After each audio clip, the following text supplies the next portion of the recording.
welcome to the MyWhoosh Sunday Race Club. With 4 race starts, we're going to start with our Category 4 riders, then 3, 2 and 1. Our riders lined up in yellow, that is our Category 1 riders. In green, our Category 2. In blue, Category 3. And Category 4 in red. If you are on the flat, you've got to chase. You've literally got to put the watts in. You've got to put the power down. You've got to burn a lot of energy to get back in. It is all your own effort, and that makes it very difficult. And they're only about 800 meters or so off the back of Category 3. So Category 2 are moving very well indeed. Category 1, 16.9k cover, so they've still got a couple of k to go to reach the leaders in Category 2. That is dangerous here for Madeira in the sense that if the 3 riders get together, because we've got this 6k run in from the top of the Eichenberg climb to the finish, it's going to test these riders for certain. That is the Category 3 race with some of the Category 4 riders in it, and behind them, that is the Category 2 leaders heading on to the back of their wheels. Oops. This is going to get interesting. It is all to play for in all 4 of our categories now, as they are on the downhill and flat run into the finish. The leaders in all of these races now running for that checkered flag. It is going to be a win here today. Myra Madeira solos to a race victory on the MyWhoosh Sunday Race Club, our final qualifier.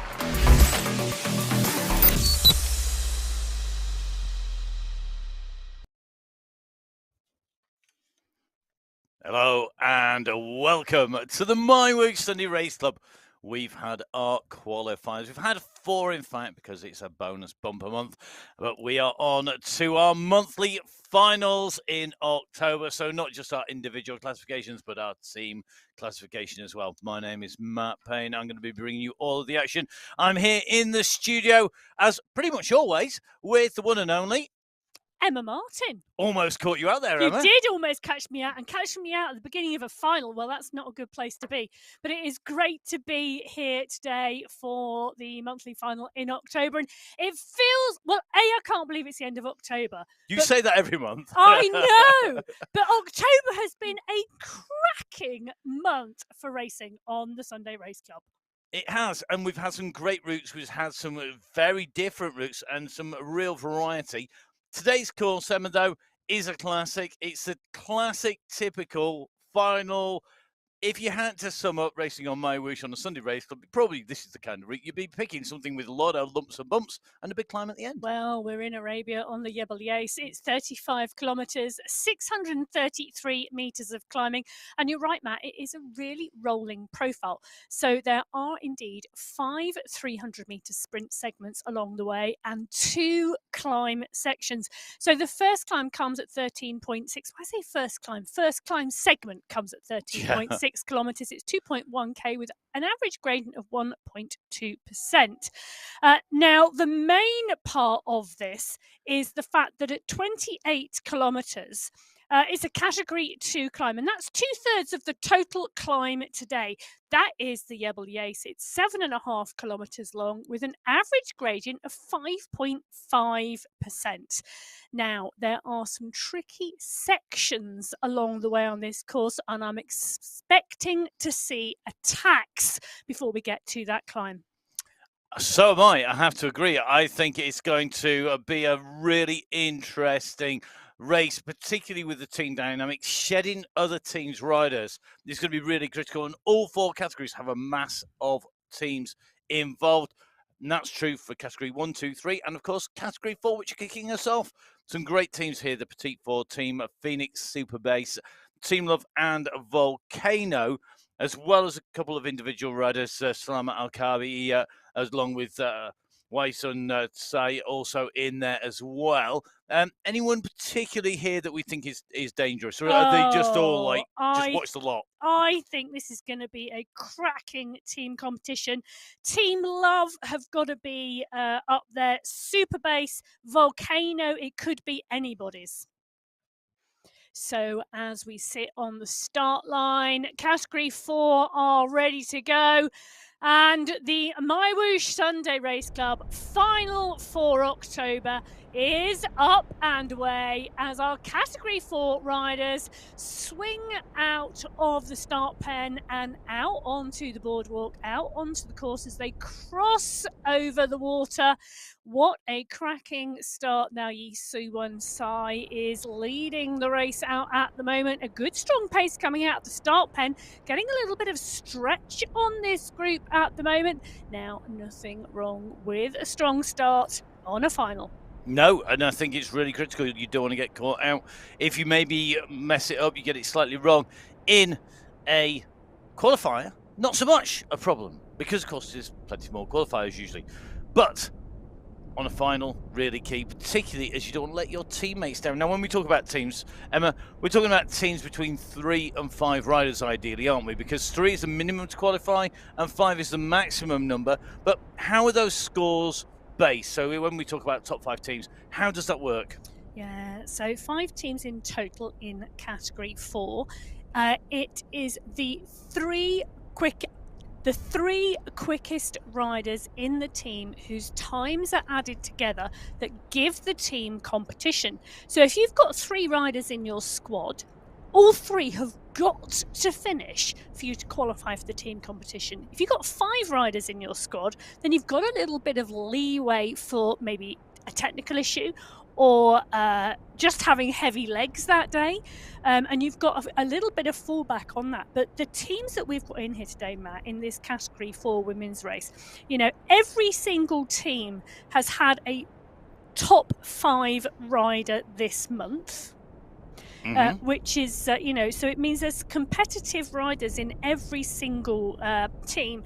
Now, Team Love, DeGracia, Galeno and Gill, all 3 of those riders have had multiple top 5s this month. So looking forward to seeing how they do today. But I think they have got to be the favourites. But Superbase, Madeira, Becerra, Mare and Paolo. Now, Madeira has been on great form, and so has Rona Mayjoy Mir this month. Now, we know Becerra can ride and ride strongly, and so can Christabel Grace Paolo. So this should be a good race. And, you know, Team Volcano, Navarez, Bremner and Moreno, that could also get in the mix. It could. I think it's great to see the riders in here. Now, we are focusing on Bridget Bremner at the moment, and got to say a massive well done to Bridget. Bridget actually putting on a ride yesterday, one of our community rides.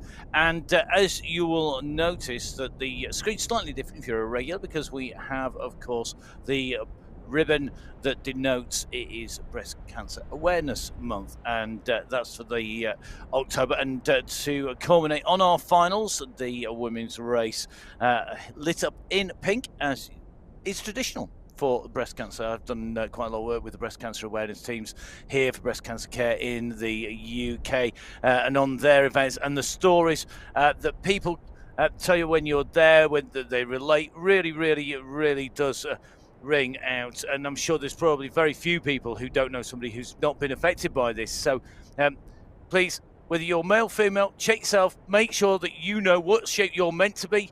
And if you're not the right shape, make sure you go see somebody, get some expert advice on it. Really important. Be fast. There is no such thing as doing that too often, because it is so important. Great to see Bridget on that, and the support of the riders who joined her as well. And Emma, I know it's a subject close to your heart with one of our close friends at the moment.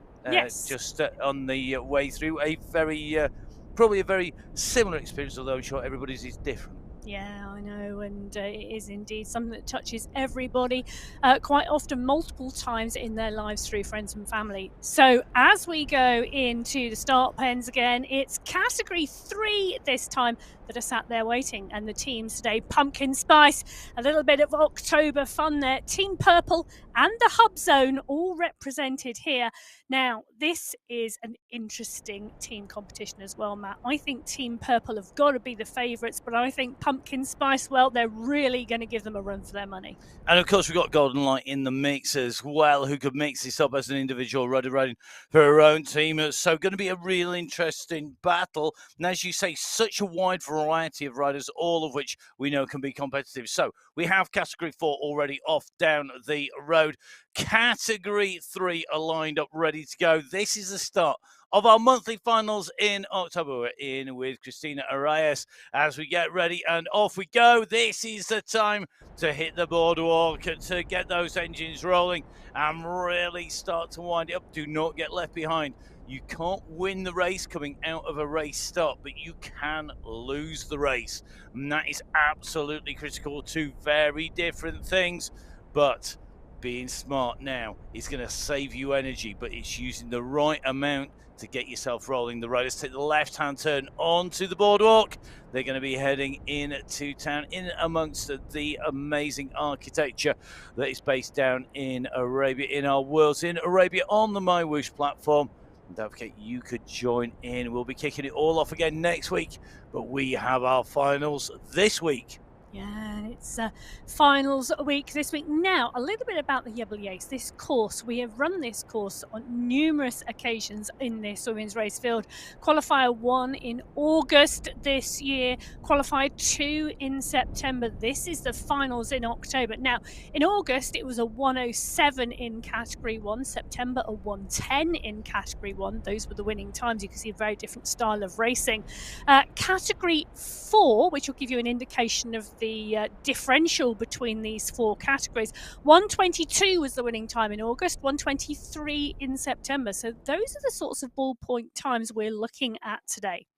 So it gives you an idea of the full spread, the range of times. And of course, because we have the category 4 going first and 5 minutes, category 3, 5 minutes, category 2, 5 minutes, category 1, it does mean that quite often our groups will come together as they go up the slopes of the Yebeliers. Who will be the first over the line? Going to be really interesting to see.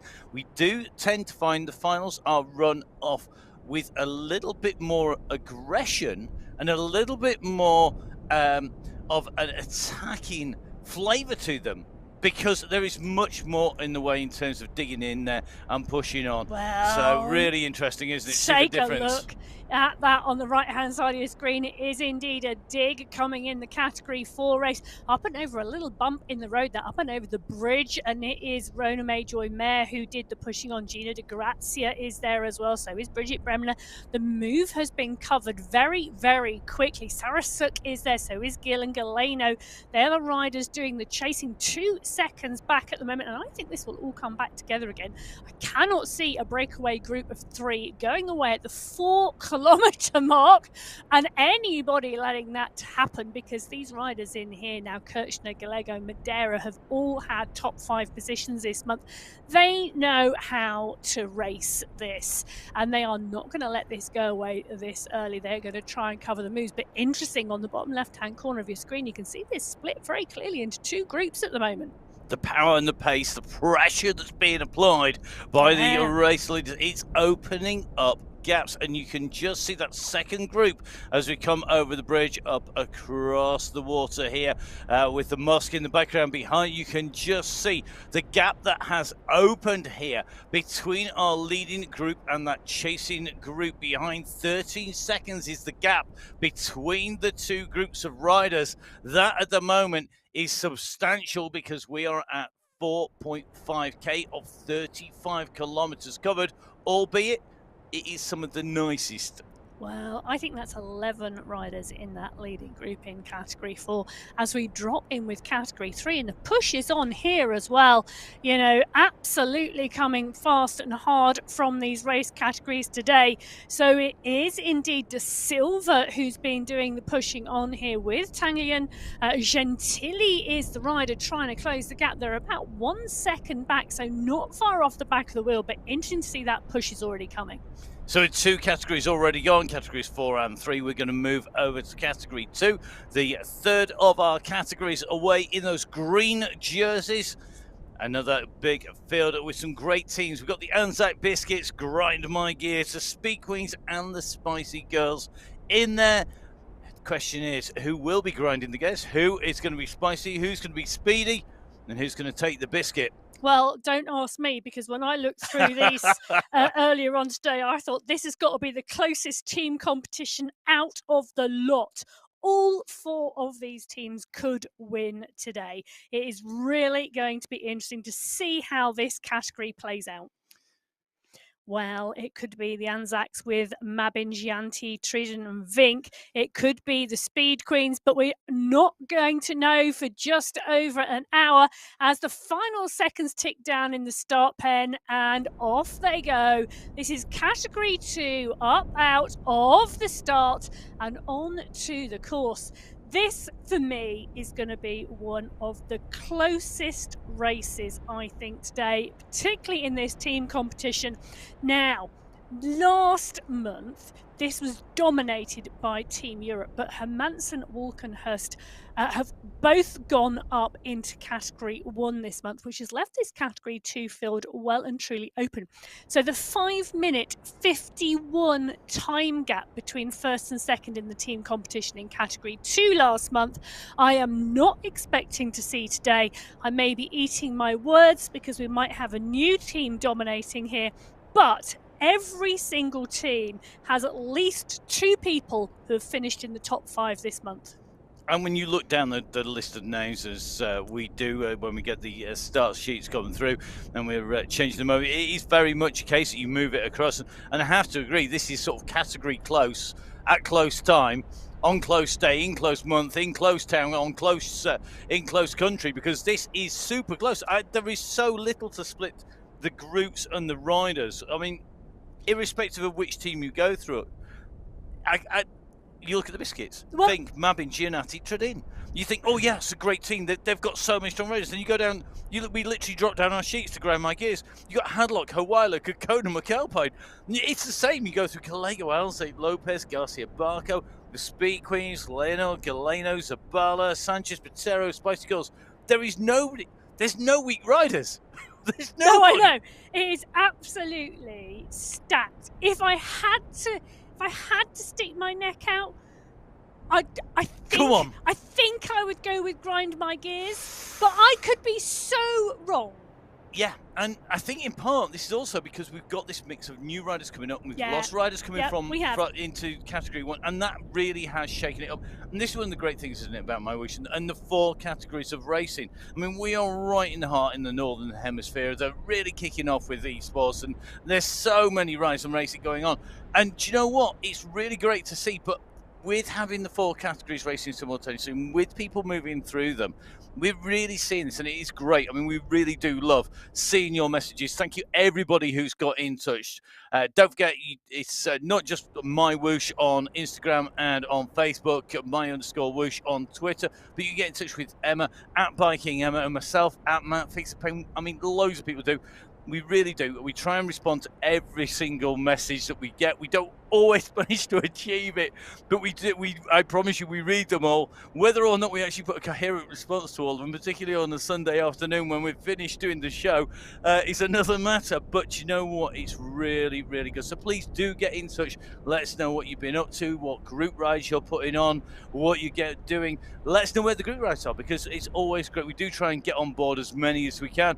Don't always manage that either, because we have got a really busy week coming into this finals, and coming out the other side. There's a lot of work behind the scenes to make sure that we know what you're all up to, and it does help us if you get in touch. So please do make sure, of course, if you're tagging any pictures, make sure you're tagging with MyWhoosh, because the team there always love to see what you're getting up to when you're out on the ride. So at the moment we have category 4, 3 and 2 coming through. You can see category 4 just going underneath the banner with the breast cancer awareness week over the top. So you can see the breast cancer banners at the side of the road, as well as over the top of the banner. But as the category 4, 3 and 2 make the way around, we have one more category to send away in our finals. It is category 1. They are the elite riders. This, I think, the biggest of field. I'm going to let Emma do the numbers in a second. I'm going to run you through the teams, because we have the Pedal Libre, we have Risky Biscuits, we have the Socks Up team, of course, only to UCI height halfway up, because you wouldn't want to go over that, would you? The Spartan Obstacles are back, the legendary Spartan Obstacles, Sunday Crew, and Team Europe that we were mentioning in category 2 up into category 1.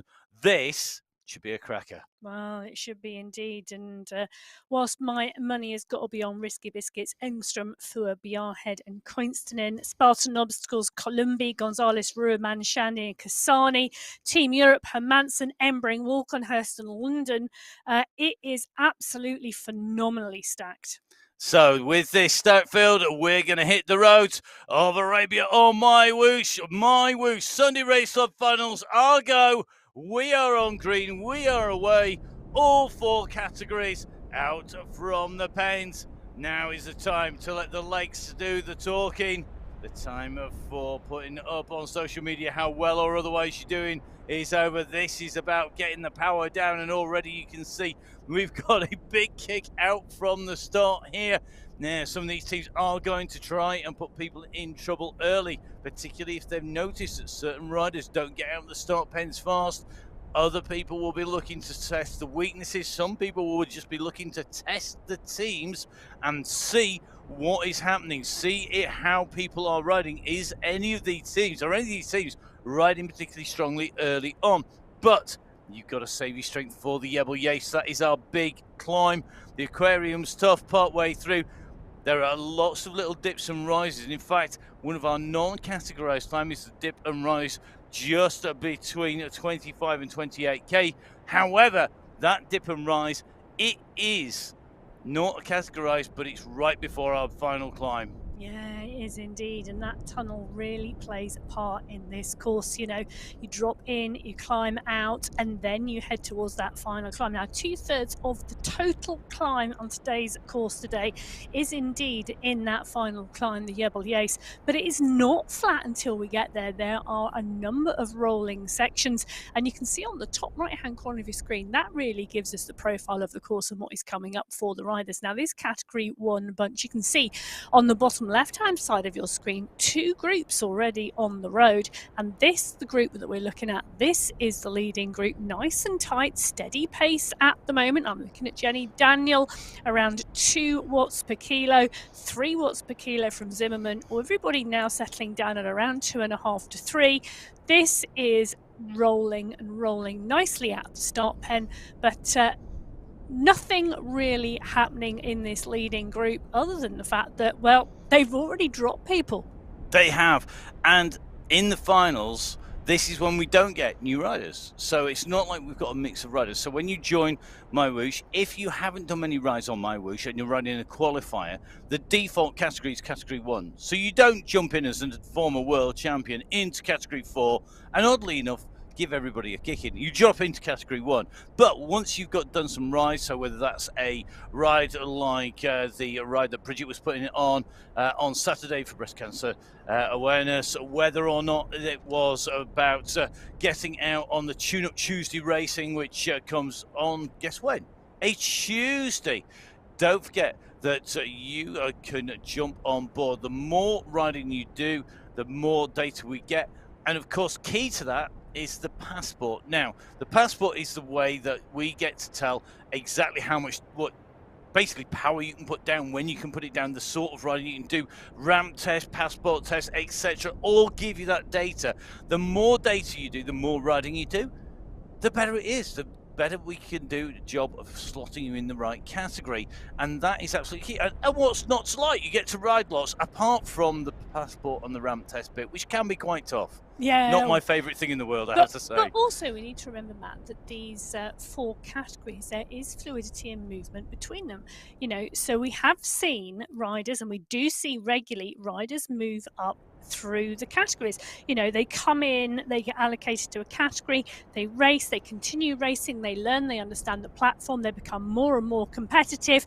They may take the win on multiple occasions, and their numbers have progressed, and then they move through the categories. And that is really great to see our riders progressing, our riders moving on, and then starting to perform in other categories. We've seen Holweiler come up from Category 3 to Category 2, and she took her time learning how to race in Category 2, developing her strength, developing her race endurance, and now starting to show in the top 5 in Category 2. So riders do progress, riders do move on, and the flexibility between the categories allows that. Now, whilst we take a look on the right hand side of your screen, It's category 4. They started first today. Bremner leading the bunch at the moment. They're at just over 10 kilometers into this race. On the left-hand side of your screen, category 1. They started 15 minutes after category 4. They are the last group on the road, and it is a large group moving very steadily at the moment, just shy of 3 kilometers into the race.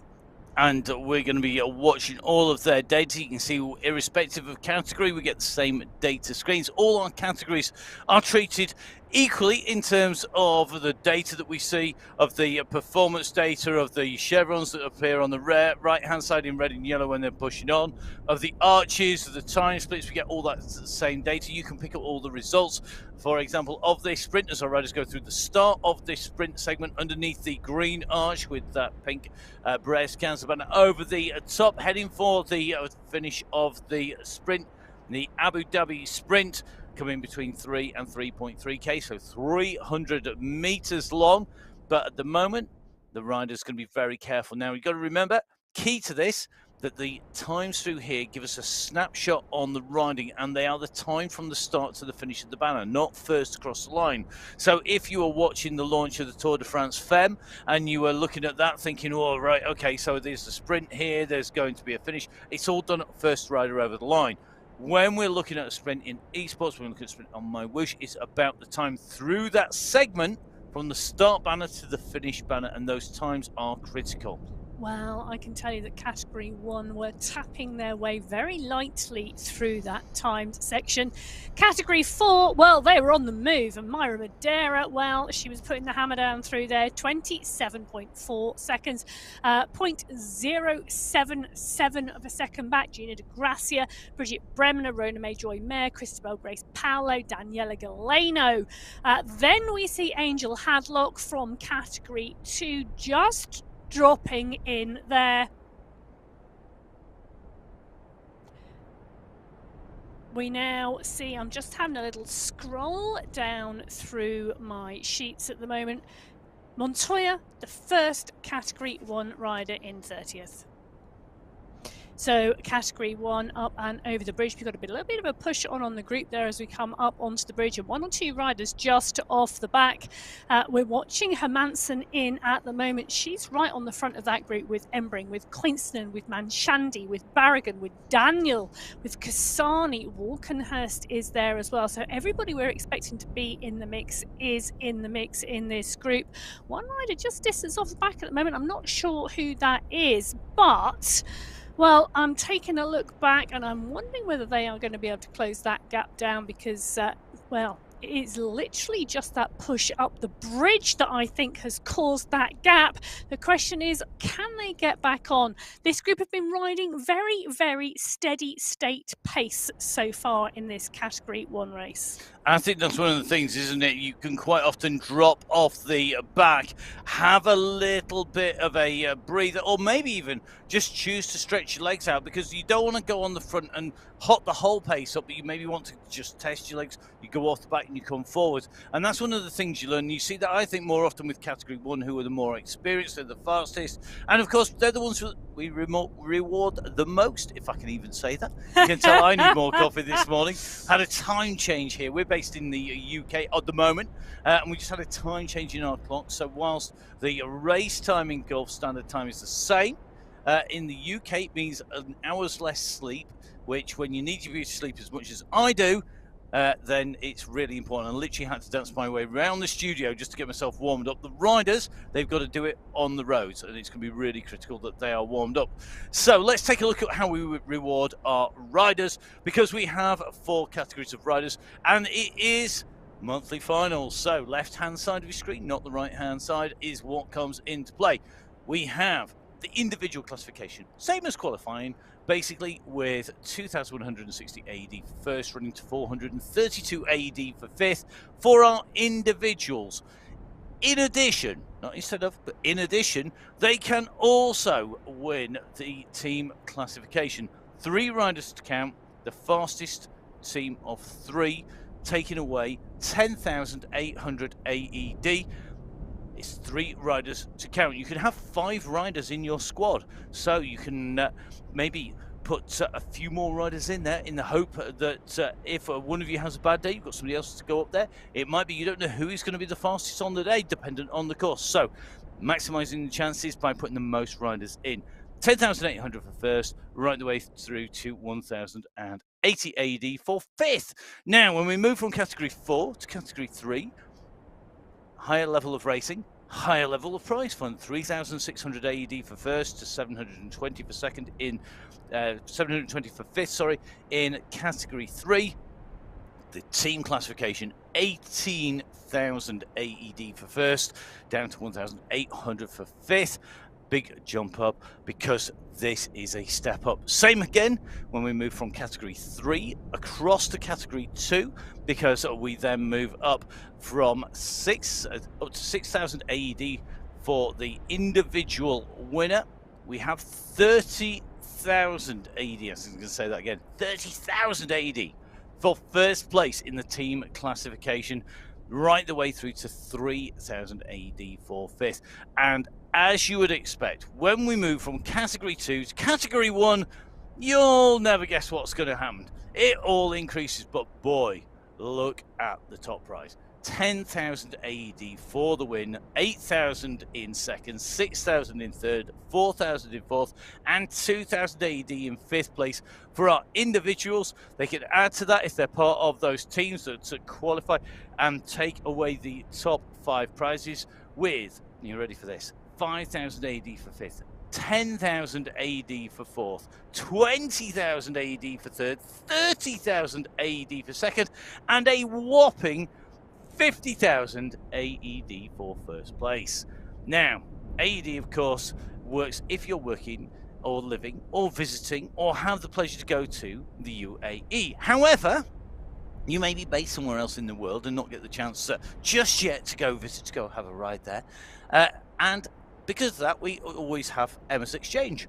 And Emma's Exchange, if you've not watched the show before, Emma's Exchange is basically a round-the-world exchange powered by the wonders of Google. And it means that Emma is going to tell us the equivalent to one of the sums. Is it 10,000 again today? We're going for 10,000. We're going for the 50,000 Well, I today. think we might do both, but I've got visions in my head now of me sat behind a little booth on a ferry somewhere in the world. It's showing your age there on a booth on a ferry. A booth Come on on. a ferry. In Emma's Exchange, where are we heading today? Whereabouts in the globe? In Emma's Exchange, we are heading in honour of Bremner and their Breast Cancer Awareness Month and the ride that she put on yesterday as well. We're heading for Australian dollars. Okay. So 10,000 AED is 4,297 Australian dollars as of my exchange rate I have got on Google right now. 50,000 AED, the top team prize today, 21,488 Australian dollars. Not to be sneezed at by any stretch of the imagination. Now, remember, these are the prizes for overall. Do you know what? If I was allowed to ride, which I'm not, and was able to do that, I could actually go by. I've got a friend actually who lives in Australia called Tim Dalton, who's a record producer, and he's selling his house at the moment. I might be able to buy. It's a very nice house out in the south coast. A very, very nice house, modernistic, absolutely stunning architecture. It is up for sale at the moment. I could probably buy one of his very collectible chairs. He has been a record producer for lots of people. However, have to say that is a big sum of money, and it is well worth trying those a little bit extra. And that's why we see the riders squeezing on, but it's also why we don't see the riders burning too much energy on the sprints. It's okay if you're just racing for yourself, but when you're in a team, racing for those sprints is risky. You can see here, we've just gone through the Bahrain sprint. The Category 1 riders, well, they're notable by their absence. They should be the fastest riders on the road, but are they? Oh no. Category 2 this time. We've had Category 3 and 4 in the previous. It's Category 2. Cecilia Garcia taking the fastest time through there.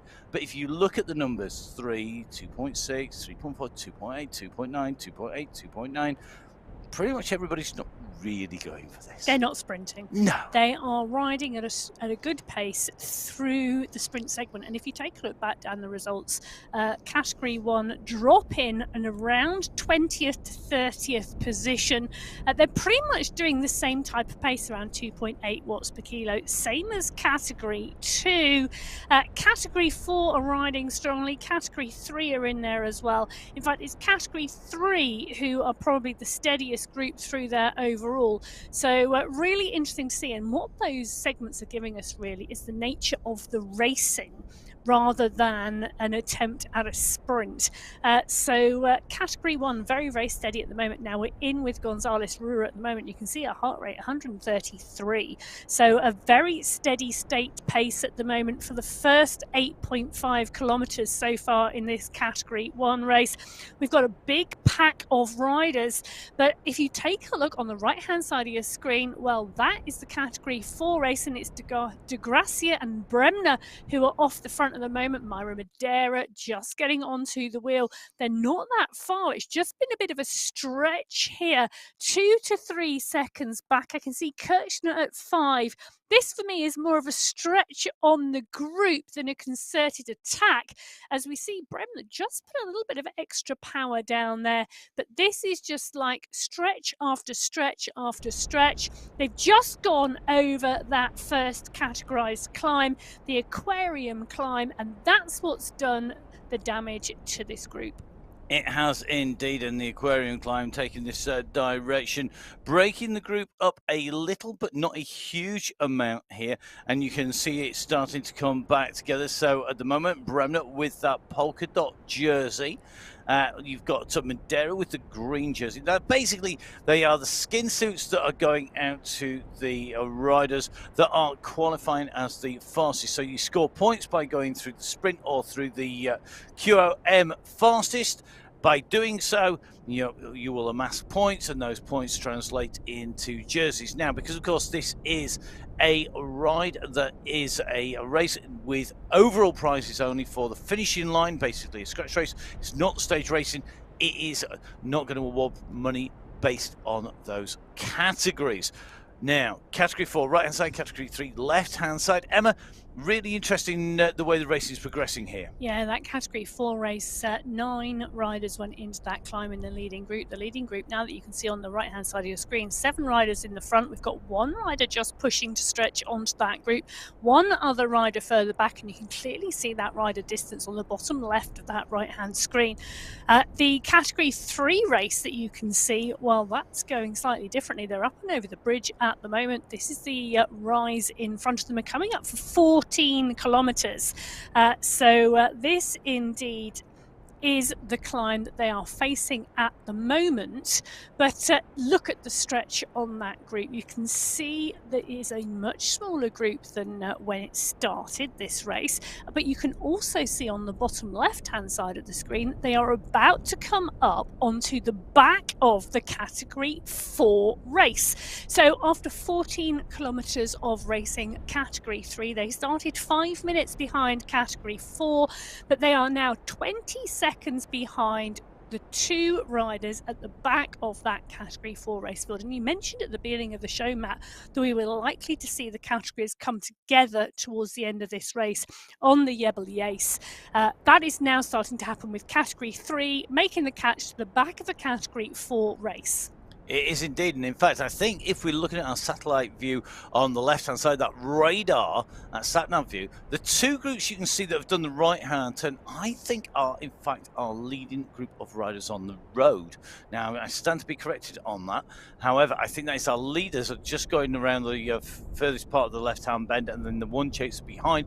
However, this is all part of that aquarium climb. This is a tough climb that is a categorized climb on the way through this part of the climb segment. We saw the riders going through the band, and they're now going to start making the catch. And this is when things get really interesting, because of course when you catch riders you can then benefit from the draft. Now when 1 or 2 riders get caught, they can jump in with a big group and it will give them assistance. When you get 2 big groups coming together, well, yeah, it's carnage. There's no other word for it. It is generally carnage, and that is just because it's confusion everywhere, because you've got riders picking up draft, dropping draft, coming through. Very, very difficult to predict how it will go. Very difficult to know who's in which draft when, and that jumping about then adds to the dynamic. A bit like if you were racing, in the UK we have an early season race, the Eddie Sowins, and that is a race where you have the fastest riders starting behind. So you have your junior riders and your category 4, 3, 2, and then your ones and elites at the back. If you're in the group at the back, setting off with the scratch group, and you come up on another big group of riders, you've got to get round them. But at the same time, they're going to get draft. They're going to be able to jump in. It generally causes a few people to take to the grass. It's actually based at Aintree on the old motor racing circuit there. I've been there, seen it, done it, taken to the grass. It is generally an absolute mess. However, it does produce some very interesting racing, and that's exactly what we're going to see. You can see we've got a category 4 rider jumping in here. Really key tactic to play.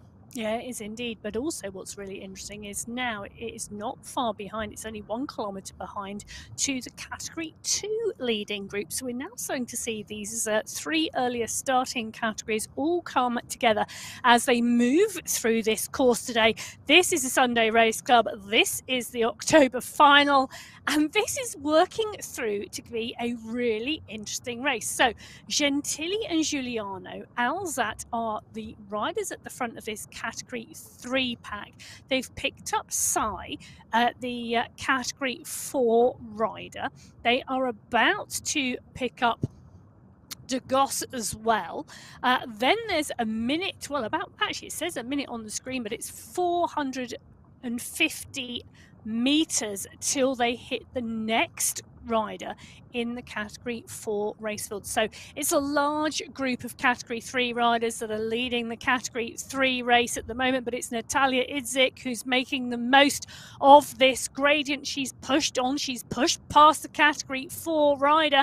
She's pushing to that polka dot banner signifying the end of the first climb segment today. We're at 15.7 kilometers in this 35 kilometer race, and Idzik takes the polka dot jersey in the Category 3 race. And Idzik with that polka dot skin suit eases up. You saw her go up to 4.5 watts per kilo. She used the draft, catching the rider from Category 4, used the draft, shot through from that Category 3 group, took the polka dot skin suit. Always good for morale, even if it doesn't win you any money, unlike when we're in the championships, which of course you can go look back at. Do have a look. If you're interested in racing, if you've maybe not seen the racing in the championship, go back, watch the coverage of the men's and the women's. Really extensive coverage. I want to say it was in May, but it could have been in February or March, to be honest, because the year has absolutely shot by. You can tell that we were there. It was just, was it even just after Christmas? I don't know. I'm loving the fact Emma is laughing at my lack of understanding of dates because I'm so short. Matt mixes his months. 11 riders in that Category 3 group went through that polka dot banner together. So 11 riders in that leading group. We can see the differences here. Category 1 coming up for 13 kilometres. Category 2, 15.5. Category 3, 16.5. Category 4, 19.3 kilometres into this race. They really have a strong lead, and what's been really interesting is I think Category 4 always go out with intention because they want to stay the leaders on the road for as long as possible. Interesting to see Category 3 starting to work their way through the back of that, but Category 2, they are the closest leading group to another leading group, and that is the Category 3 leading group. Category 1 is still some way behind. Now, this Category 1 race for me, Matt, has been a very steady start.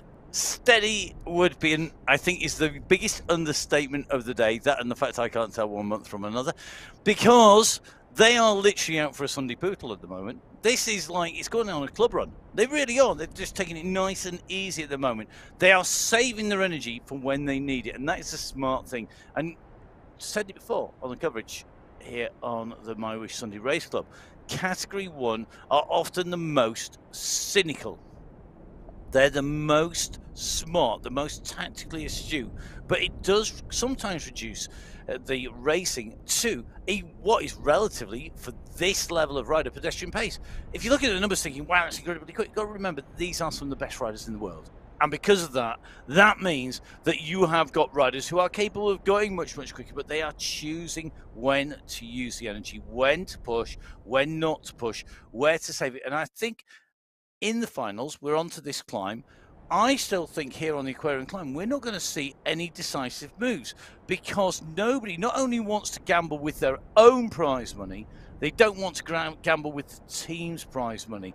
And that means that they're not going to go until they're absolutely certain it will have a really beneficial effect. Well, that final climb, the Jebel Yais today, it is 7.5 kilometers with an average gradient of 5.5%.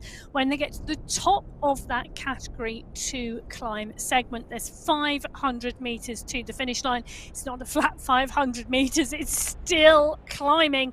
That with the majority of the climbing today coming in that final climb, I think we're going to see this group pretty much come into the bottom of that climb together. So as we watch the category 1 riders come through that segment, we move to the category 4 races. There's been a bit of a push come off the front. Gina de Grazia is stretching her legs on this climb. It's not a categorized climb in this race, but it's 4.5% at the moment, and it's giving her the opportunity just to push on a bit. And we did say that there were a number of rolling sections on this course that may create some racing interest, and this is one of them, because de Grazia has now got 7 seconds on this group behind. And whilst I'm seeing a bit of a push from Gill and Bremner, I'm not seeing a huge push from behind to help bring de Grazia back in, and de Grazia is now stretching that lead, and someone's going to have to respond in a moment because it's now gone out to 10 seconds. It has. Now we're seeing Bridget Browner on the way up here. Bridget, of course, putting on that rider for Breast Cancer Awareness Month. Fantastic ride put on by her. Now, we did highlight it at the start of the show. We're going to do so again all the way through because, of course, it is Breast Cancer Awareness Month. Really key, whether you are male or female. Guys, you get this as well. It's dead simple. Whether you're male or female, you can suffer from breast cancer.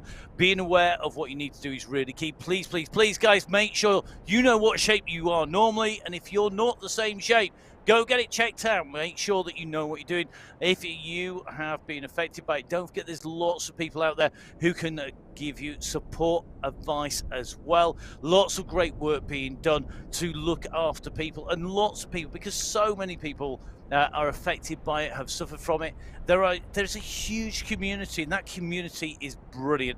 They really are. I've had the pleasure of working with lots of people on events for breast cancer awareness and for breast cancer care, and it really, really is critical. And it doesn't stop so many people from going out and doing so much for other people, including Bridget Browner, who we've got on here, who, if you've seen the social media, out riding her bike, out and racing here in category 4, and it's our polka dot jersey skin suit wearer, Bridget, a really fierce competitor on here, and it's great to see her in action, really putting the power down, Emma. I mean, she has been a rider who really has shown us she's not afraid to have a go. Well, no, and what I also love is that sport and sporting communities support people through times in their lives, but also they give something back as well. You know, I love the role that sport plays in supporting charities, and breast cancer awareness is just one of them. And that is it's an absolutely fantastic thing. It is, and please do, don't forget. The people you ride with, you share a common bond. You're out there, you are out suffering together on the climbs, whether that is out in the outside world or you're here on MyWhoosh. So please, please, please don't forget, there are lots of people about, and particularly when you think of your team that's out there and the work that you do together as a team, you're there basically enjoying the same thing. So don't be afraid to talk about it with people on the in the same sport, because I always think that shared suffering on the bike, it helps you at other times as well. Well, it does indeed, and Matt is quite right. If you suspect anything, if you even have a tiny inkling, your doctor will not object to that conversation at all. They'd much rather you went and had that conversation and there was nothing amiss than you never went and had the conversation at all. Yeah, I want to know you went and you were checked out and you were fine and it was just a scare than anything was. So please, guys, make sure you do. With your male, female, check yourself, make sure you get down there, find it all online. We are seeing our next climb details coming through because as it came over the top of the climb, I think my prediction was true. I might have to go predict some lottery numbers very quickly because guess what? We've got to the top of the Aquarian climb and Category 1 have not put in a decisive race-winning move on the climb. It is our Category 2 riders going through. Very similar power levels, very similar levels of watts per kilo going through. Very similar times. Top 8 not separated by more than 0.6 per second, and it shows you that the pace that's on there. Emma, I'm presuming that Category 1, basically at the moment, they're on a nice stroll out because, I mean, we've come over the top of the climb. We're just approaching the Kazara Al Watan sprint. Now, I mean, this is at 16.5k, but I'm struggling for words to describe how low people's heart rates are here. Well, because they're not working hard, are they? This is a steady state start. There's a tongue twister for you. A steady state start. But it is indeed this Category 1 group. 18 riders still in this leading group in this Category 1 race, coming up for 17 kilometres into this 35-kilometre race. It has indeed been a very steady state start, and I think they are leaving this all to the last climb. Now, let me put that into perspective. I'm going to caveat this because I'm going to use Strava. There are many different segments on the same climb in Strava. And the Jebel-Yace 2023, Michelle Lingvist set the time of 23 minutes 46 in real life on the Jebel-Yace. Outside, on the hill, on the mountain, the Jebel-Yace in the UAE. If we just take that as an idea here, you know, and I'm not saying that's the time that these riders are going to go up this climb today, but pretty much this is going to be a 25-minute race for Category 1. Yes, adds very quickly. And I would agree with that. Although at the moment they are moving slower than anyone else. I mean, we just saw another sprint go through and we didn't see any yellow in there again. No surprises there. So Category 1 on the way. Now they are coming in. And I am going to check. I am going to put a slightly different prediction on this because if you think back to that course profile, and the course profile and that big climb at the end, it's highlighted in red. That isn't where that climb starts for me, although that is a timed climb. I disagree with that as being the whole climb. I actually think the climb starts here. This is a run to the base of the climb because we are currently coming out of the lowest point on the course that we go to all day. This is the base. We're coming out of it, and you can see that top right-hand side of your screen. We just come from that flat lower depression there, just over the number 1 in the grey, and we're going to come onto the climb. This, although it is separated from the main part of the climb by just over a kilometre, it is steep. 5.6 at the moment. Look at the numbers going in red. Look at the stretch that's happening to this group. This is where damage can be done, and if you use this as the launch pad, you are going to start breaking that group up. Well, 7 riders in this group went into the bottom of this climb together, and I am shocked and my mouth is open in the studio because it's Roname Joy Mayer who is the rider off the back of this group at the moment, and you can see very clearly Mayer is the rider 6 seconds back. Now, De Gracia, Madeira, Gil, Moreno, Gallego are all in this group. Mayer now starting to close the gap. Now that was really surprising for me. She has now picked up the pace. She's now kicking at 4.2 watts per kilo. She's not going to go off the back. And the reason that surprises me, because she's had 1 first and 1 second place this month. So she was the last rider I expected to be dropped from that group of 7, but she has indeed pushed on. And you don't know what was going on at that point in time, but she's pushed on and she's back in that group. So 7 riders in the leading group in Category 4. This is Category 3, and 11 riders in this leading group. And they're on the way down into this depression. So this is the downhill. This is the start of the downhill into the dip, into that depression, into the low point of the course before we then rise up and through. So we rise up, we then go through the RAK sprint, and we go on to the actual categorized climb at the end. But this for me is key. And look at the difference on the road. Category 3 and Category 2 leaders, I think, are going to come together potentially on the very first part of that climb out of the depression, because at the moment the gap is not huge. And that is minimal distance at the moment. It's 500 meters. Sounds a lot, takes you a long time to get there, but Category 2 are moving. And it's almost the opposite of Category 1. Because of the pressure on the riders to perform as a team, I think they are looking to keep this pace pretty hot and really keep people on edge. And that is one of the things you can do. If you are not the best climber, but you are good at performing across a long range distance, across all sorts of terrain, put the climbers under pressure early, make them work from the word go. Put the pressure on the race, really break it up. Use the downhill, use the run into the downhill where it picks up speed to maybe just drop them off the back, make them work to sprint in. That is our Category 2, right-hand side of your screen, now going into that depression. And you can see the distance between Category 1 and 2 is substantial. We are looking at the moment at what is essentially 3 kilometers separating these two groups out. And that is still big to say that we have been racing in Category 1 for 35 minutes. I would have expected them to pull them back a little bit more. 19.5 kilometers covered for Category 1, 22.5 kilometers covered for Category 2. Category 1 on the left, Category 1 on the right. Now Category 2 coming up onto your screen, as you can see, coming in to this depression. And this is where it gets really steep. You've got a nice long run down here.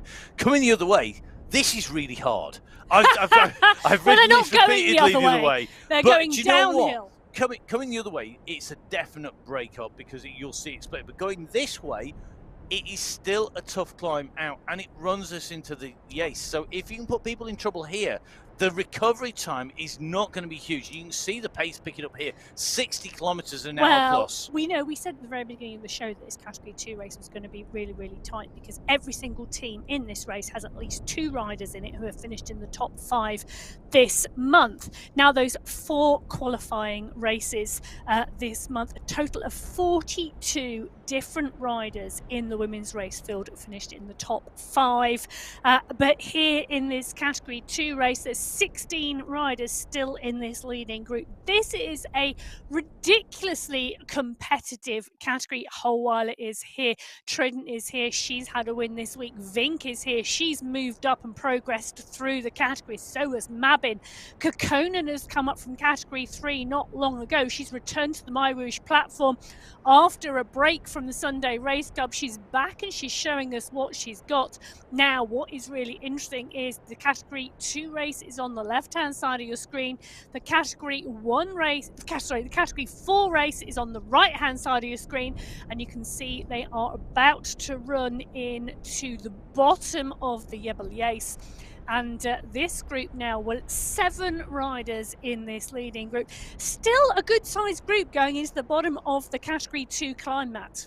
It is. Emma, have you done the, looking at that group here, I know you're the stats person, have you looked at which teams are in here? I mean, we were talking about the relevance of the teams in the racing, the relevance of the teams in terms of the prize money, and how the race plays out. I think, I've not gone into depth, but I think very interestingly that this is still a good mix. Still a good mix. I agree with you completely. Would you like me to let you know what's going on? Come on, put some flesh on the bones and tell us the detail. Put some flesh on the bones. Okay, so we have Superbass with at least 2 riders. We have Team Love with at least 2 riders. In fact, they've actually got 3 riders in here, all 3 riders in here, Team Love, and Volcano with 2 riders in here as well. So it is Team Love, Superbase and Volcano in the mix here. All 3 riders from Team Love, and that's really interesting because all 3 of those riders, well, De Gracia had 2 firsts and a 4th, Galeno had 2 seconds and a 4th, and Gil had a 2nd and a 3rd this month. So it is a really strong team. And the people we would expect to be there from Superbass, so Myra Madera, she's had a 1st and a 3rd. Rona May Joy Mayer, she's had a 1st and a 2nd. Bremner's in here. She's had a 3rd, a 4th, and a 5th this month. So these really are the riders we would expect to see in this group. But with 3 counting riders, Team Yep. Love manoeuvring themselves into a very strong position as they go on to the climb. They are on what is the top right-hand side of your screen there. You can see the 2nd riser in the profile. That's where they are. However, you can see Category 2 and Category 3 are coming together on this climb up. They're going to hit the roundabout any moment, and as they come out the other side of it, it levels, then it climbs again on the other side of the roundabout. You're going to find the groups are going to come together on this climb. So this is the Category 3 leaders. So Gentili, De Silva, Spina, Arias, Alza, Tangilon are going to see the chase that's coming from behind. Now, in that Category 2 group, we've got pretty much all of the key protagonists closing down on the Category 3 leaders, and the Category 3 and Category 2 will be mixed together. Remember, of course, that these are the close in terms of performance levels. Wow. However, it's being ridden very differently. It is indeed, but can I just tell you, there's 11 riders in that leading group in Category 3 and 16 riders in that leading group in Category 2. That is 27 riders altogether. Are 27 riders going to come out the other time? The catch is really interesting because as they move and they transition onto this flat section before the next kicker of climbing, these Category 2 riders, well, if they want to utilise the confusion of the catch, they need to go now, but I think they're not going, and they're not pushing on enough, though. Hannah Gianassi is pushing on quite hard. She's pushing on to go through. I think we're going to see these two groups of riders come together, at least for this flat section. And as we go up here, I can see one rider off the back on the satellite view, just maybe getting a little caught out by the pace junction. So what happens is, when you're at the back of the group, you're getting draft. You're having to put in less watts. The front of the group that you're in, catch another group, all of a sudden, instead of pushing through the wind, they are in the draft of another rider. That means that their bigger effort suddenly shoots them through the group, and you've got to work with it. Category 3, Category 2 leaders together. We've got Category 4 riders in here as well. So you will see green, red and blue discs on the left-hand side of your screen in the same place, going in underneath our sprint banners at the top with the Breast Cancer Awareness Month banner over the top. They are on the right-hand side of your screen, and they are approaching the Jebel Yace, where the gradient will then, I think, separate this group back out, potentially into colour order. Now, the left-hand side of the screen, you can see that we have Category 1. They are on the way into the depression, this dip down at the moment, and the speed is up. They're not quite at the pace that Category 2, they hit 65 kilometers an hour, but I don't think it's going to be long before they get there, but they're still not pushing as hard. Well, and I think this really tells a story, doesn't it? Because there's still 2.8 kilometers separating Category 1 leading group from that leading group of Category 2 and Category 3 riders. Category 2 have definitely been moving quicker than Category 1 so far this race, because they've made the catch. Category 1 haven't, and they are still a long way behind that mixed leading group of Category 2 and Category 3 riders. So we can see we've got 3 of our leading groups on your screen simultaneously across the top of the screen. You can see that Category 1 leaders on the descent, Category 2 leaders and Category 3 leaders, well, they're essentially the same shot at the moment. That's bottom left and top right hand side. The riders furthest along the road, and I say along rather than down the road, are the riders who are on the way up, because it is our Category 4. Now, they are on the Jebel Yace itself. That hill, that climb, that mountain is going to be decisive, I think, in terms of who takes what in the top prizes. But we are seeing splits, and it's because of this course profile. So let's take a look at the Jebel Yace, particularly now as we're going in. So when you look at your screen and you run across from left to right, the depression, the last dip down in the yellow section just before you get to the rack sprint, that is a climb out that they're making. They're going from left to right on your screens. They've gone all the way from kilometer 0 through Abu Dhabi sprint, Bahrain sprint, Aquarium climb, Watan sprint, the Liwa Desert sprint. In Category 1 are just coming up to the top of the climb before the AK sprint. Category 4 are on the steep lower slopes, but when you look at that profile, it looks similar. Emma, it's not, is it? There It's are not. steps, there are platforms, There are indeed. landings on the way up. There are indeed. There's a number of step sections on this climb. There will be steep kickers and flatter sections for a little bit of recovery. And sometimes we see the group's concertina there. We see an attack go on the steeper section, and then we see them come back together slightly on the flatter section. But there are a number of those step sections on that climb. Now, what is really interesting in that Category 4 race, the race who are on the climb already, Matt, we had 7 riders go into that bottom of the climb together. 3 riders have been dropped already, but it's Team Love that are pushing on. De Gracia, Galeno and Gill. Those 3 riders, at last check, were all still at the front. I'm taking a look. Bremner is with them as well. So Bremner's staying with them, but Madeira, Mare and Moreno are the riders who have been dropped. Yeah, no Becker, no Moreno, no Madeira. Oh, Rhoda Mayjoy Mare, she's pushing to stay on, you know. Yeah. She's really, really trying. And I said she's had a first and a second this month already, so we know she was on form earlier in the month. But that was earlier in the month. Her win came on qualifier race number 1. And at the moment, she's in that key position, position number 5. If you want to put yourself in the running for those prizes, you want a gap to 6th, 7th, 8th, 9th, 10th places. At the moment, the gap that she's got is about 20 seconds between Mare and Madeira. That's from 5th to 6th place. That is critical. Get that gap in early on this climb, and you are putting yourself not just in the running for the prizes, but in the running for the race. When get more than about 20-30 seconds, that is a huge gap. And although we can see minutes when riders blow on the climb, those gaps in terms of minutes are rare. Usually what you're looking at is that gap starts on the base of the climb with 3, 4, 5, 6 seconds, get to the top of the climb and it changes. Now, Category 2 on the way in here. This was a big group coming in. It's not so big anymore. No, it's not at all, is it? Giannati, Botero, Stefania Sanchez, who's had a good month. Kate Tridden is here. So is Gallego. Hadlock is here. Kokkonen is here. McAlpine is here. And this group is starting to stretch a little bit. Garcia, Alzat is on this group as well, but then we've got a gap back down the road, and the gap back down the road is to those leaders in that Category 3 race. The groups have now split on the lower foothills of the Yebelies. Yeah, and big. It's Mabin. Mabin is off. Mabin is off the back. I know, and I'm quite shocked at that because we know that Emily Mabin is one of our really, really strong riders. She's got a superb sprint and it's absolutely fine, but maybe looking at this thinking, do you know what, I'm going to have to pace myself up.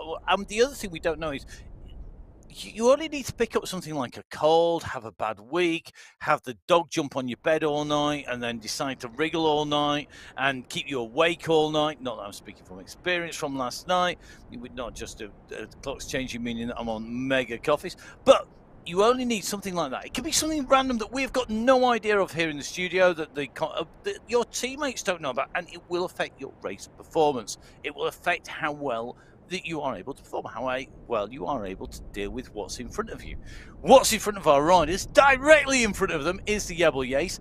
If that is not intimidation, I don't know what is. Because as you come up the climb, you just come up the climb out of the big dip, the big depression, and you know that you are going to be heading into those mountains. You're going to weave your way around. You basically come round to the left, straight across the roundabout, and then you do a right-hand turn, and it will take you up, and you will be facing the mountain in front of you. And it is a bit like the shots that we see on the UAE Women's Tour, as you go out along the flat, and then you go up, and you turn, and you see the mountain come up in front of you. Well, can I just say, 18 riders in this group going into the bottom of this climb in Category 1. This is the largest leading group going into the final climb of today. Out of all 4 of our categories, we said this Category 1 race would come down to this. This is 7.5 kilometres now of the Yebelies, with 500 metres to the finish line at the end. This is going to be a really great climb. The race is going to unfold. Who's got the legs? Who's going to play the game? Who is going to come out at the top? Let's see who's going to do it. Who will be our rider? Who's going to be up No predictions from me for a change. That's because it is our finals, and we've got such a massive group. I know in my head who I think is likely to be in there performing.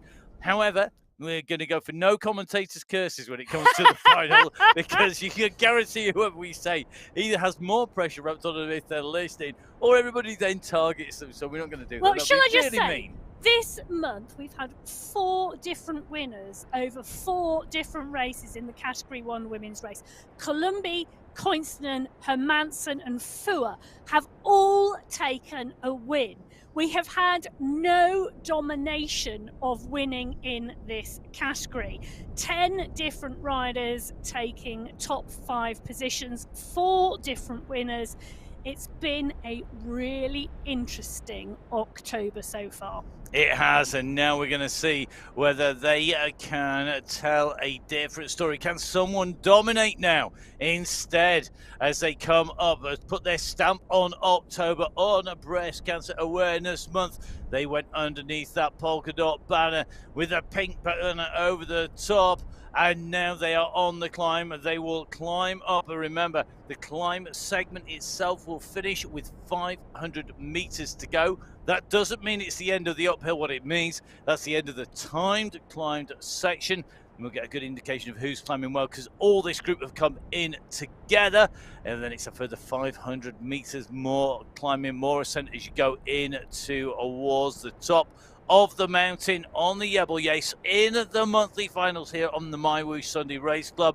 Category 1, what in theory is our fastest category at the moment, rolling their way to the base of the climb. However, do not discount them from being the first riders to the top of the mountain, because when these riders light the fuse, when it ignites, oh my goodness, it takes off faster than a rocket on bonfire night. Well, the group are wide across the road at the moment. Very soon I am thinking they're going to start to string out, because it's 9.1% under their wheels. It's 6.1% and just dropping now under the wheels of the Category 2 riders.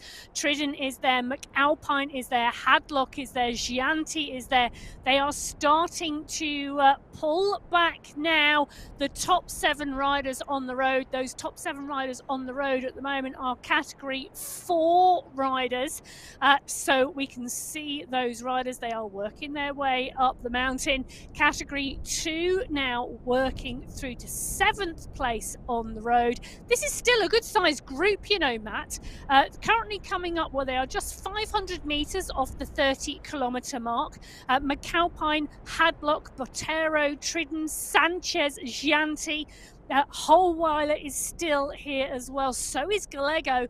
You know, it's a big group still. 4, 5, 6, 7, 8, 9. I'm thinking that's around 9 riders at count. It is, and now we're starting to see the push on Tridden pushing up over 4 watts per kilo.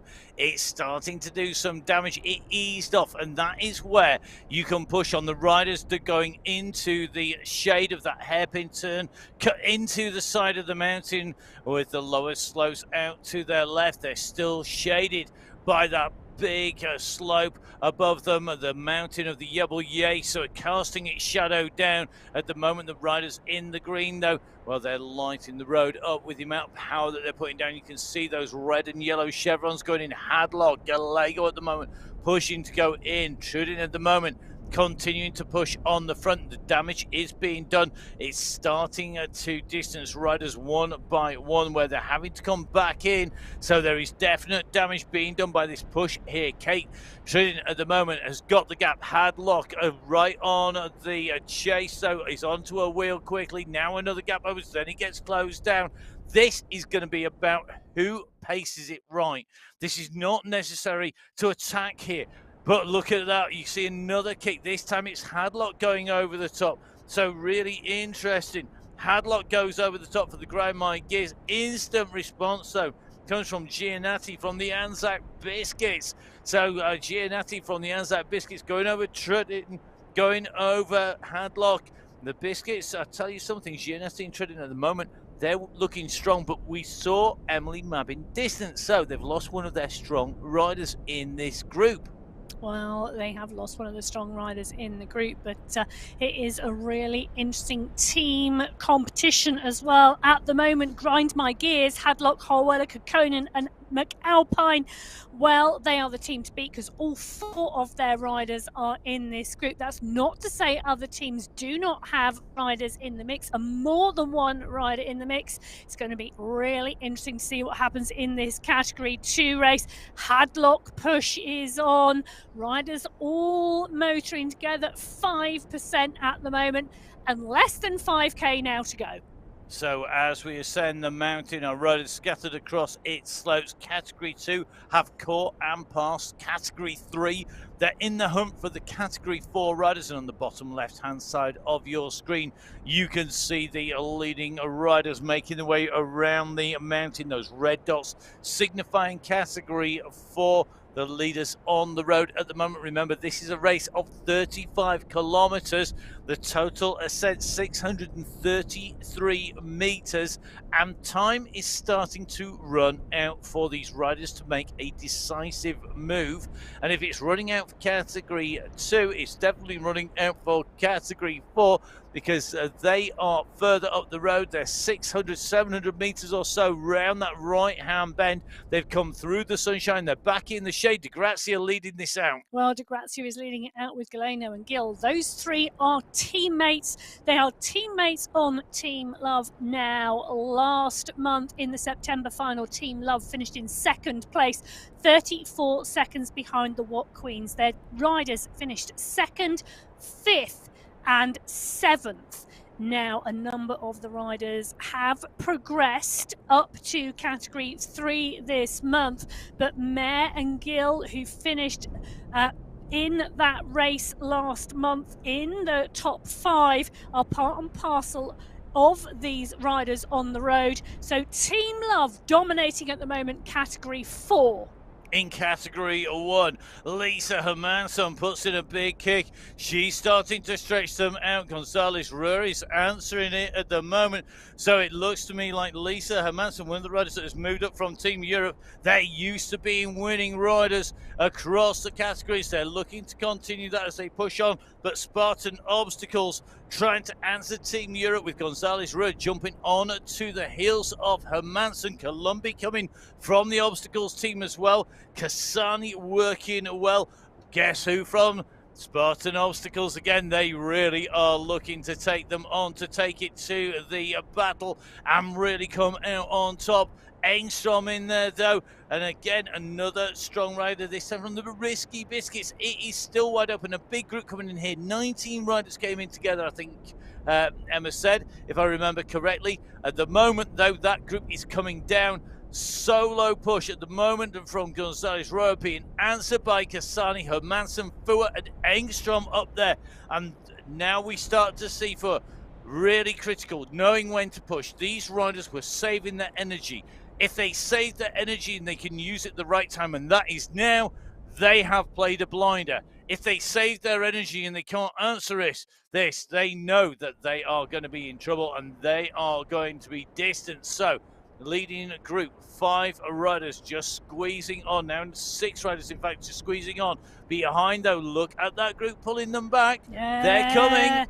It's really interesting, isn't it? So Spartan Obstacles was 2nd last month, 4 minutes behind Fizzy Pops. The Risky Biscuits, pretty much Fizzy Pops but in a different incarnation this month. But Fuhr coming back from an operation, Koinstinen coming back from an accident. So those 2 riders on the march back, part and parcel of Risky Biscuits, Columbi, Gonzalez Ruhr, Manshani and Kasani from Spartan Obstacles, all in the mix. Lisa Hermansson from Team Europe has been having a phenomenal race. Engstrom is in there from the Risky Biscuits. It's London and Embring who are pushing back, you know. Lam Kong from Socks Up is also in the mix. So it's really, really interesting to see what is happening at the moment as they push back into the group. So the team competition, remember there are 5 team prizes at stake in the competition.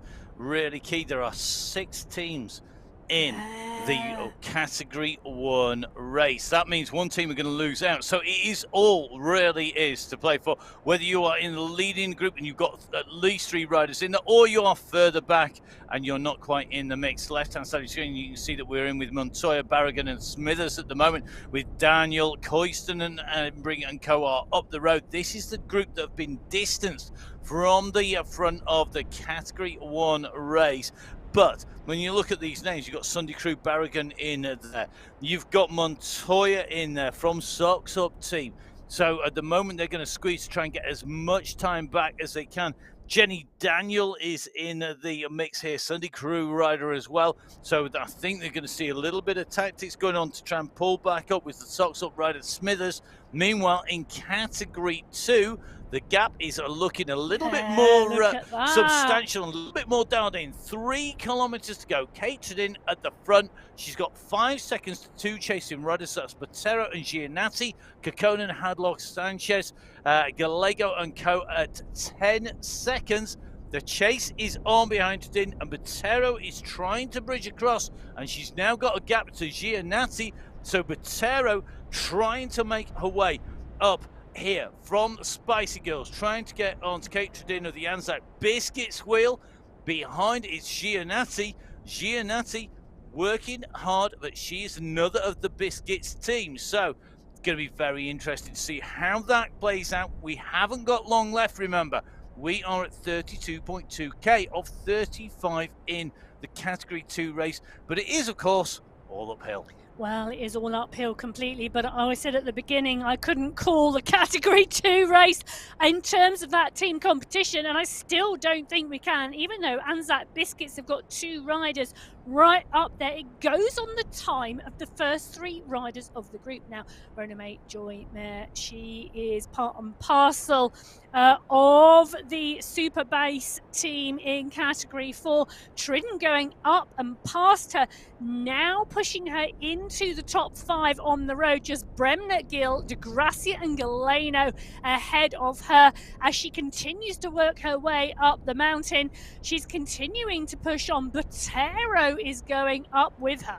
But she doesn't need to be disheartened. These are Category 2 riders who have closed down Category 3 and Category 4. They were on an absolute mission, Category 2 today, and it is showing as they come through and push on. And Ronamate Joy Mare is still top 5 in the prize money in Category 4. So always worth that push. Keep on squeezing. You don't know what will happen in front. We do see people have issues. Bit like you could be leading a bike race outdoors and you get a puncture, you get your wheel blow up or similar. We have seen people whose equipment has failed in the very last kilometres. It can happen. And we've also seen people push on in the last kilometre or 2 and make up significant places and push themselves into the top 5. So it is not over until you cross the line. You're crossing the line today at the top of the Yebel-Yace. This is the Sunday Race Club. This is the October final. And this is now starting to wind up. We've got to get ourselves to the top. You can see the slopes above looming menacingly over our riders. Bridget Bremner on the way up, absolute superstar, making her way up here. She's currently sitting in 4th position in that Category 4 race, but at the very front is Gina De Grazia, who's on your screen with Gil and Galeno behind. And I tell you something, this Team Love, well, they have loved the racing here today. They are going to be taking away a 1, 2, 3. You cannot secure a team win in any better way than taking the top 3 places. They're going to be hoovering up the top of the prize money like there's no tomorrow, but they've still got to make it. We still have got substantial distance. Well, it's not a lot, 1.7 kilometres. but it's uphill, and that is worth double, always.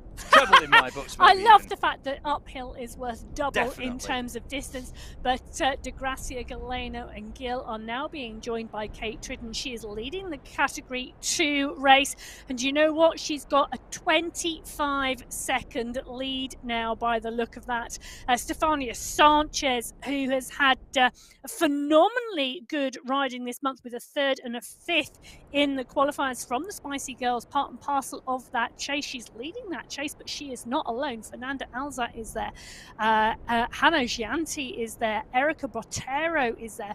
It is a good, strong group leading that chase in the Category 2 race. That Category 2 top 5 is by no way sorted as they come into the last kilometre and a half of racing today.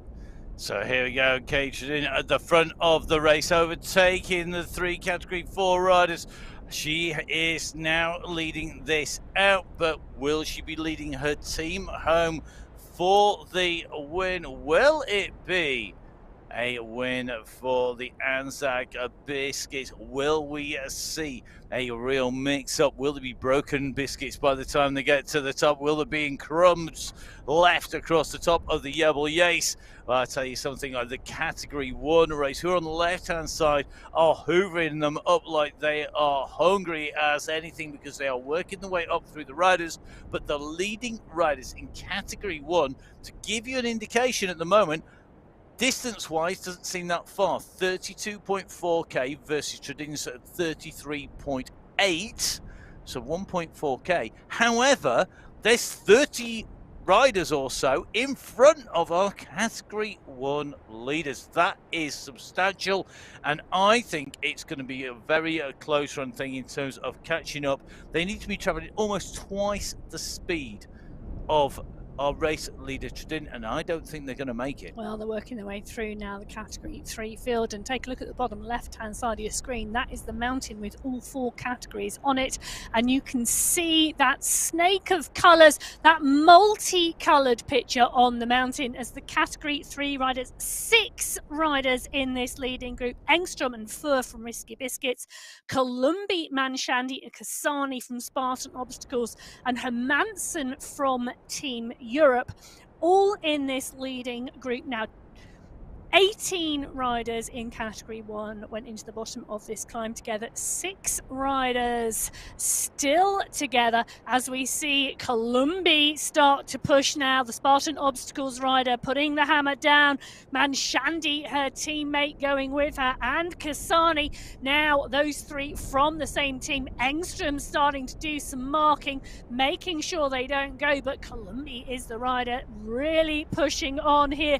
She's had a first, a third and a 4th this month. She is a rider with some really good form at the moment.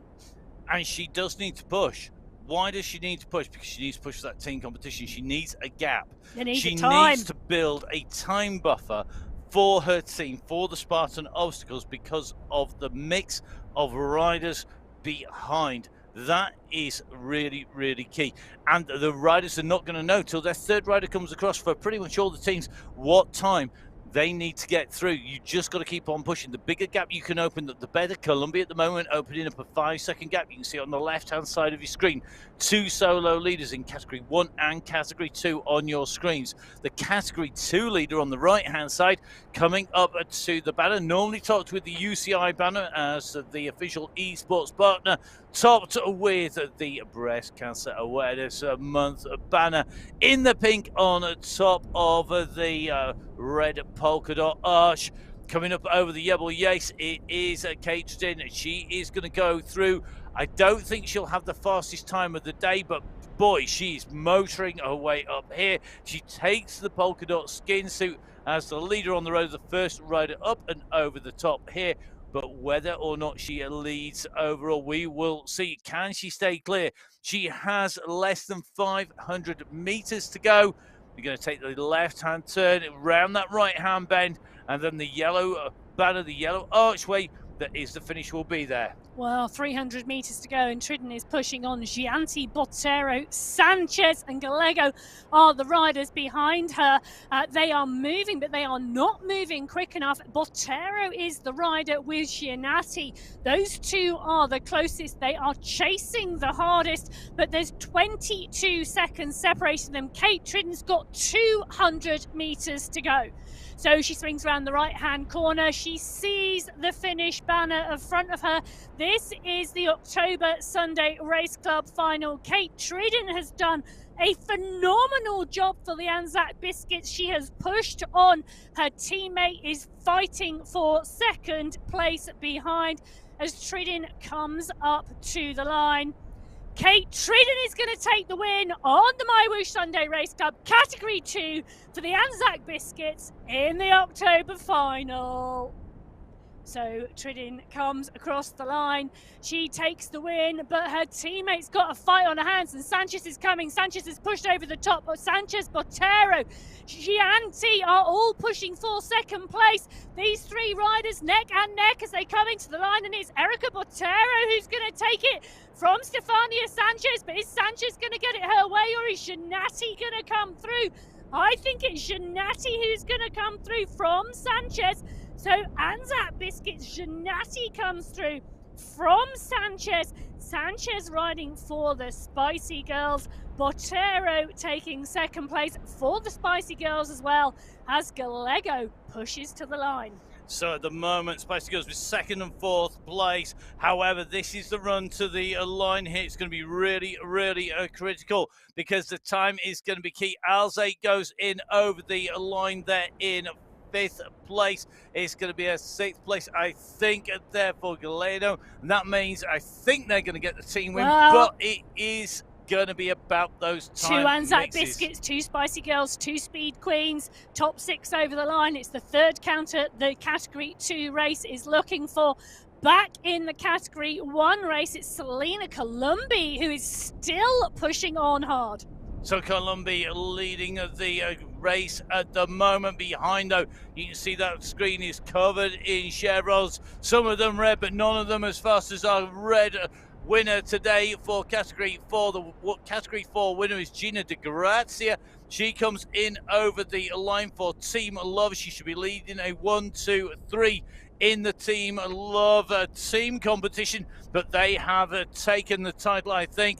Where by the time we get our riders in, cancelling Columbi lead her team home. She's going to be the first rider from Category 1 underneath that pink breast cancer awareness banner here as they go underneath, being chased here by Engstrom, who is not that far behind. Engstrom is coming strong, you know, she's not backing off the pace. So are the riders behind. Manshandi, Hermansen, Fua, Kasani are all in the mix as well in this Category 1 race.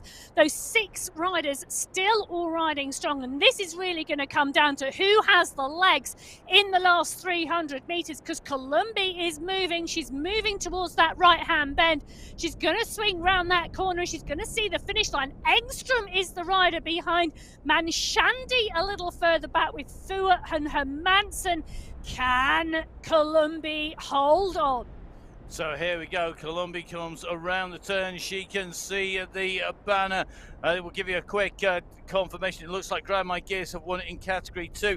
Team Love winning in Category 4. Is Columbi going to bring the riders in as they come up to the top of the slopes? This is going to be the run for the win. Columbi opens up the throttle. She knows she's got the gap. Celine Columbi for Category 1. She comes across the line.